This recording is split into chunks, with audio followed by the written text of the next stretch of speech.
Hey good people, hola mi gente, MsMalcolmHughes here. Welcome back. Today we're coming to discuss a book review, and the book is The Street by Ann Petry. Let's get into it. So, in typical fashion, I'm going to start by telling you all the general summary of the book, what I liked about it, what I disliked about it, and whether or not I think you should read it. So if you're over on Bookstagram, you know Reggie Reads always advocates for reading The Street. So finally, I've gotten around to reading it, and what a book. Let's go.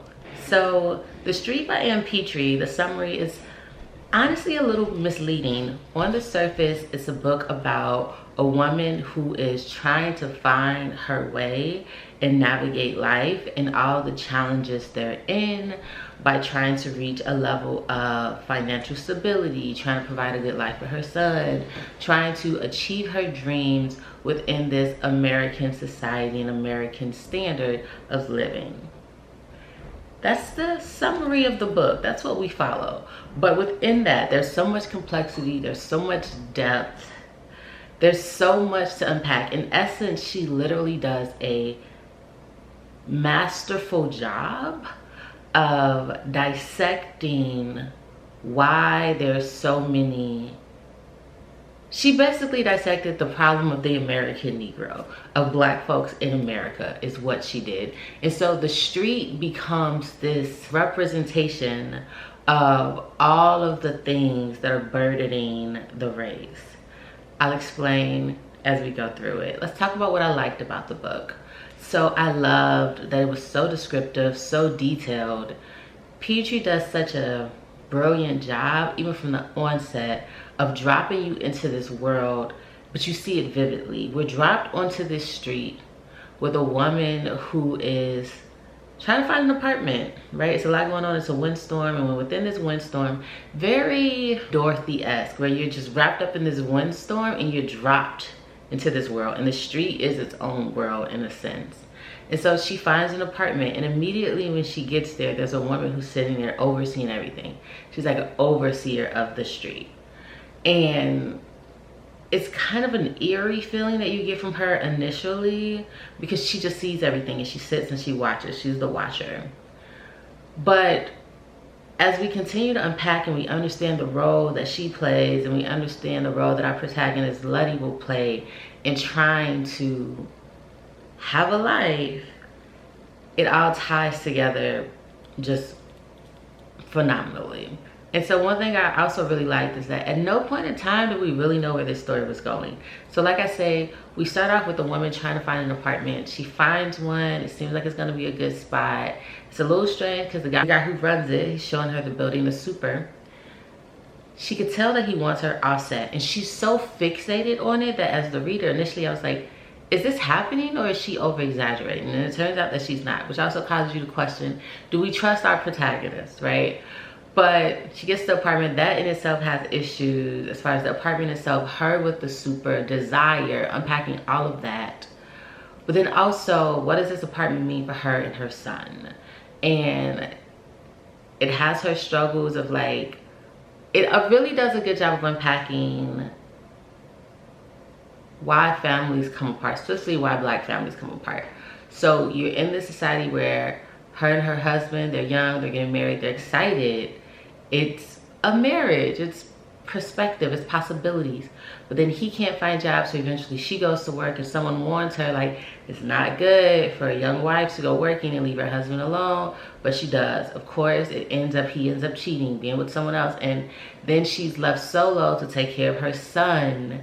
And so the challenges therein, and then she's trying to take care of her son, but she has to work. So then her son has a lot of free time, and she's always complaining about money. So then her son falls into this trap that's laid for him because he wants to help his mother with money. She's always complaining about money. He wants to make it easier. He doesn't want their lives to be hard. So then someone actually takes advantage of that in order to inflict pain upon the mother. And it's just this kaleidoscope of chaos that is often the Black urban experience. What's happening on the street. Everyone on her street has a similar story, and it's devastating. This book was a heavy read. It took me so long to read it because just so much pain, so much relatable pain, so much trauma. It feels heavy the entire time, and it's because it is. So she did a great job of writing that, of expressing that, of making sure that was detailed, that you understood in explicit and sometimes painstaking detail why this woman's life is falling apart and why she ends up making the decision that she makes at the end of the book. Even though you don't really see it propelling in that direction, at no point in time do you say, this seems unrealistic, this is unfeasible, I don't know how we got here. No, and it's so crazy that like, there's so much to unpack here, which is another thing that I love. There's so much about race to unpack. There's a man named Junto, which everyone's like, he doesn't see race.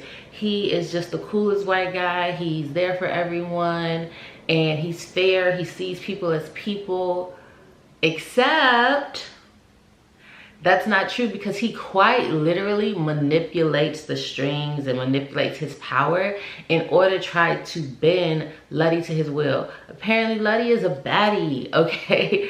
Everybody wants her, but no one wants her the way that she is. They want her in a sexual manner. They want to wife her. They want to sleep with her. They want these things from her. And she wants to be independent and provide for her son. She's trying to create a life for them. She has dreams. She has goals.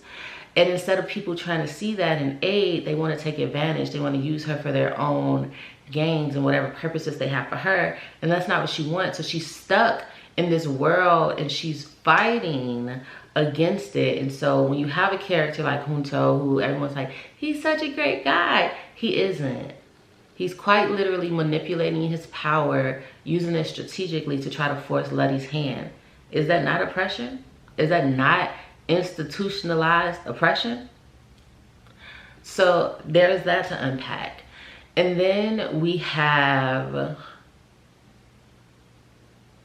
just so many stories that we get. Even the woman who sits in the window, we get her story, understand why she is the way she is. We get the super story. I think that also our author did a brilliant job of slowly unraveling these people's stories and unveiling it to us so we can understand why they are the way they are and how they got to where they are on this street and why all of their lives interconnect.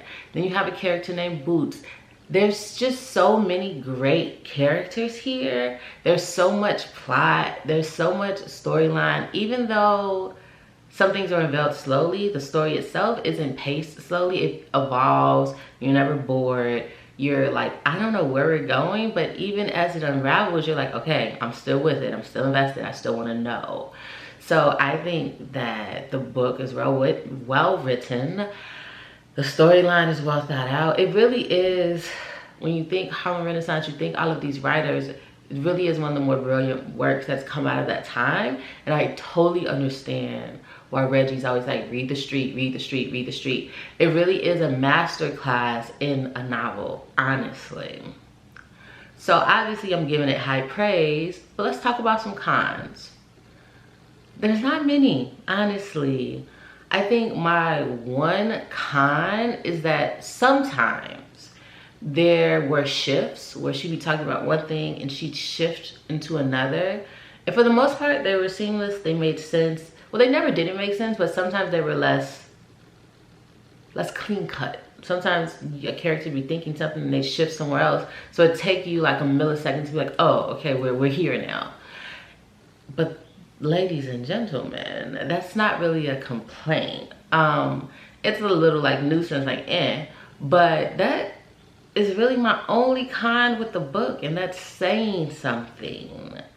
Honestly and truly, I don't know what I was expecting of the book, but it surprised me. It really is a masterful work as far as the ability to psychoanalyze the issues of a race of people in an urban environment, to compact it into a novel so that anyone picking it up can read it and understand it and see how it all ties together and how these people are where they are and why they make the decisions that they make, but also linking that into the dreams and aspirations that they have and why. Letty works for a family at one point that actually allows her to have these hopes and dreams that, like, yeah, we can make money and maybe we could do these things, but then also understanding how their wealth shifts everything, and eventually she has to understand why their reality can't be her reality and the actual issues that she faces. What a read, okay? What a read. I highly recommend The Street. So if we're basing it on my scale of read now, read when you have time, or read if you want, you probably have surmised that read it now. Rush to read it. Read it. It deserves to be read. It needs to be read. It really is a read, y'all. It's wow. It will blow you away, honestly and truly. If you've read it, let me know how you felt about it in the comments down below. If you haven't read it, this is your first time hearing about it, do you think you'll pick it up? Let me know that too. I love to hear from you all, and I love to chat books. You know that. But that's it for me. The book that I'll be reviewing next is actually Black Candle Women. Excited to discuss that one. And the book I'm currently reading is actually titled Friday Black. Friday Black. So that's a book of short stories. Pick it up. I'm only in the first one, but ooh, a lot there as well. But yeah, that's it for me. Until next time, I'm MsMalcolmHughes, one who believes that books are sometimes better than people. Please remember to give time, to be kind to each other, and to have the very best day of your life on purpose. Peace, odabo, adios, ciao.